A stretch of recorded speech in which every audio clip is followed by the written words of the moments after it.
El amanecer se filtraba por las rendijas de la persiana, trazando líneas de luz pálida sobre el suelo de madera. Eran las primeras horas, ese momento de quietud en que la ciudad aún contenía el aliento antes de lanzarse a su estruendo diario. Pero en la habitación no había paz, solo un silencio denso, pesado, como el que precede al grito en una pesadilla. Cada mañana era la misma historia, una que él no había escrito, pero que se sabía de memoria. El guión de siempre, susurrado por una voz que sonaba exactamente como la suya, pero más cruel, más afilada. Se sentaba al borde de la cama, con la mirada perdida en el lienzo en blanco que descansaba sobre el caballete, en la esquina. Antes, esa tela vacía era una promesa, un universo de posibilidades. Ahora era un espejo, que le devolvía el reflejo de su propio vacío, un juez implacable, que le recordaba cada intento fallido, cada color que no supo mezclar, cada forma que se le escapó de los dedos. La voz en su cabeza comenzaba su monólogo matutino, proyectando escenas de fracaso con la claridad de un proyector de cine. Veía las caras de desprecio, oía las críticas condescendientes, sentía la punzada de la irrelevancia. El monstruo no estaba debajo de la cama, vivía dentro de su cráneo y se alimentaba de sus sueños. Afuera, la vida seguía su curso.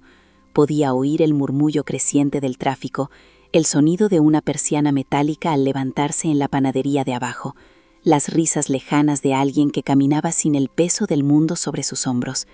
Eran los extras de su película de terror personal, personajes felices que habitaban un mundo al que él ya no tenía acceso. La puerta de su apartamento no era solo madera y metal, era una frontera, la última defensa contra un mundo que, según su mente, estaba esperando para devorarlo. Y así pasaban los días, en una penumbra autoimpuesta, siendo el protagonista asustado de un relato que se repetía en bucle, cada vez más asfixiante. Esta mañana, sin embargo, algo rompió la rutina, el parpadeo insistente de una luz en la pantalla de su ordenador, un correo electrónico. Lo abrió sin esperar nada, con la misma apatía de siempre. Pero las palabras que aparecieron en la pantalla no eran las habituales. Era una invitación. Una pequeña galería local, un espacio para nuevos artistas. Buscaban una obra para una exposición colectiva, una sola obra. La voz se convirtió en un rugido ensordecedor, enumerando 1000 razones para no hacerlo, 1000 desastres esperando a suceder. Su mano temblaba mientras el cursor flotaba sobre la pantalla, un diminuto faro de en medio de una tormenta interior. El miedo le atenazaba la garganta, helado y familiar. Y frente a él, la oportunidad era una puerta entreabierta a la luz, y el terror, un cerrojo que solo él podía girar. El cursor parpadeaba, un metrónomo marcando el ritmo de su indecisión. Cada destello era un eco del pánico que le subía por la garganta. La voz interior se regodeaba, proyectando la humillación en la galería, las sonrisas de lástima, el silencio atronador ante su obra. Era un guión perfecto, ensayado 1000 veces. Cerró los ojos, intentando ahogar el ruido, y fue entonces cuando ocurrió. En la oscuridad de sus párpados no apareció ninguna escena de fracaso. Lo que vio fue el rostro de su abuelo, años atrás, en ese mismo estudio. Vio sus manos, manchadas de óleo y paciencia, guiando la suya sobre un lienzo. Recordó su voz, no como un susurro cruel, sino como un murmullo cálido y firme. «No tengas miedo de la tela en blanco», le decía. «No es un juez, es una página. Y tú eres el escritor». Esa memoria, sepultada bajo capas de ansiedad, emergió como un tesoro rescatado de un naufragio. La frase resonó en el silencio de la habitación, desarmando al monstruo. El escritor. No el personaje asustado, no la víctima de un relato de terror. El escritor. Abrió los ojos y la habitación pareció diferente, como si alguien hubiera subido el brillo del mundo. El lienzo en la esquina ya no era un espejo vacío, era una página, una oportunidad para cambiar el final de la historia que se había estado contando a sí mismo. Una calma extraña, una determinación fría, se asentó en su pecho. Se levantó, y sus pasos ya no eran los de un prisionero recorriendo su celda. Caminó hacia el caballete, ignorando el desorden de tubos secos y pinceles olvidados. El correo seguía abierto en la pantalla, una pregunta suspendida en el aire. La voz en su cabeza intentó un último ataque, un susurro desesperado sobre la imposibilidad, sobre el ridículo. Pero ahora era solo un ruido de fondo, el eco de un tirano que había perdido su poder. Él ya no estaba escuchando. Sus dedos rozaron la superficie áspera de la tela, sintiendo la textura, el potencial. Por primera vez en años, no vio un abismo, sino un horizonte.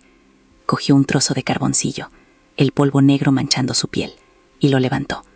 El mundo contuvo la respiración, mientras la punta se acercaba al lienzo, a 1 centímetro de trazar la primera línea de un nuevo capítulo. El carboncillo tocó la tela. No fue un trazo firme, sino un temblor, un susurro de grafito sobre el grano del lino, una línea quebrada, imperfecta, que partió la blancura en 2. Pero fue suficiente. Fue un acto de rebelión, la primera palabra de un nuevo guión. A esa línea le siguió otra, y luego otra. Sus movimientos eran torpes al principio, los de un miembro entumecido que vuelve a la vida. Pero poco a poco, la memoria de sus manos regresó. El miedo no se había ido, seguía ahí, agazapado en un rincón, pero su voz era ahora un murmullo ahogado por el sonido del carboncillo arañando la superficie. Las horas se disolvieron, el sol ascendió y comenzó su descenso, y él no se dio cuenta. Su estudio, antes una celda, se transformó en un taller, en un laboratorio de alquimia. Desempolvó los tubos de óleo, sus colores como promesas selladas. Apretó el carmesí y sintió un latido en la palma de la mano.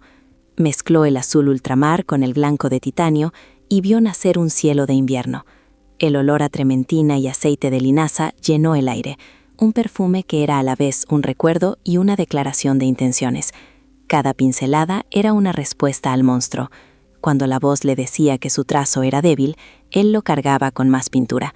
Cuando le susurraba que nadie entendería su obra, él añadía una capa de color más compleja, más honesta. No luchaba contra el miedo, lo invitaba a formar parte del cuadro, lo usaba como sombra para que la luz pareciera más brillante. Trabajó durante días, con una disciplina forjada en la desesperación. Comía de pie, dormía pocas horas, se despertaba con una idea nueva arañándole la mente. El lienzo se convirtió en el campo de batalla y en el tratado de paz. Era un caos de texturas y colores, una tormenta atrapada en un marco de madera. Y en el centro, casi imperceptible al principio, una figura emergía de la oscuridad, no con un grito, sino con la cabeza alta, mirando directamente hacia afuera, hacia el espectador, hacia él. Cuando dio la última pincelada, un toque de luz en los ojos de la figura, retrocedió. El cuerpo le dolía, las manos le temblaban por el agotamiento. Miró la obra y no sintió el éxtasis del creador, ni el alivio del que termina. Sintió una calma profunda, agotada. No sabía si el cuadro era bueno. No le importaba. Solo sabía que era la verdad. Ahora quedaba el último paso, el más aterrador. Volvió al ordenador. La invitación de la galería seguía ahí, esperando. El monstruo aprovechó ese momento de duda para lanzar su ataque final, un rugido de pánico puro. Le mostró la cara del galerista torciendo el gesto, el correo de rechazo, educado y demoledor, el cuadro arrinconado en un almacén oscuro. El sudor le heló la nuca. Sus dedos manchados de pintura se quedaron suspendidos sobre el teclado. Esto era más difícil que enfrentarse al lienzo en blanco. Esto era enfrentarse al mundo. A sí mismo, a la figura del cuadro, mirándole con esa calma desafiante. Escribió el correo, adjuntó la foto de la obra. Su dedo flotó sobre el botón de enviar, el último cerrojo. El clic del ratón resonó en la habitación vacía como un portazo. El mensaje se había ido, y con él un pedazo de su alma, lanzado a un mundo del que ya no podía esconderse. Los días que siguieron al envío del correo fueron un purgatorio de silencio. Cada vez que el ordenador emitía un sonido, el corazón le daba un vuelco.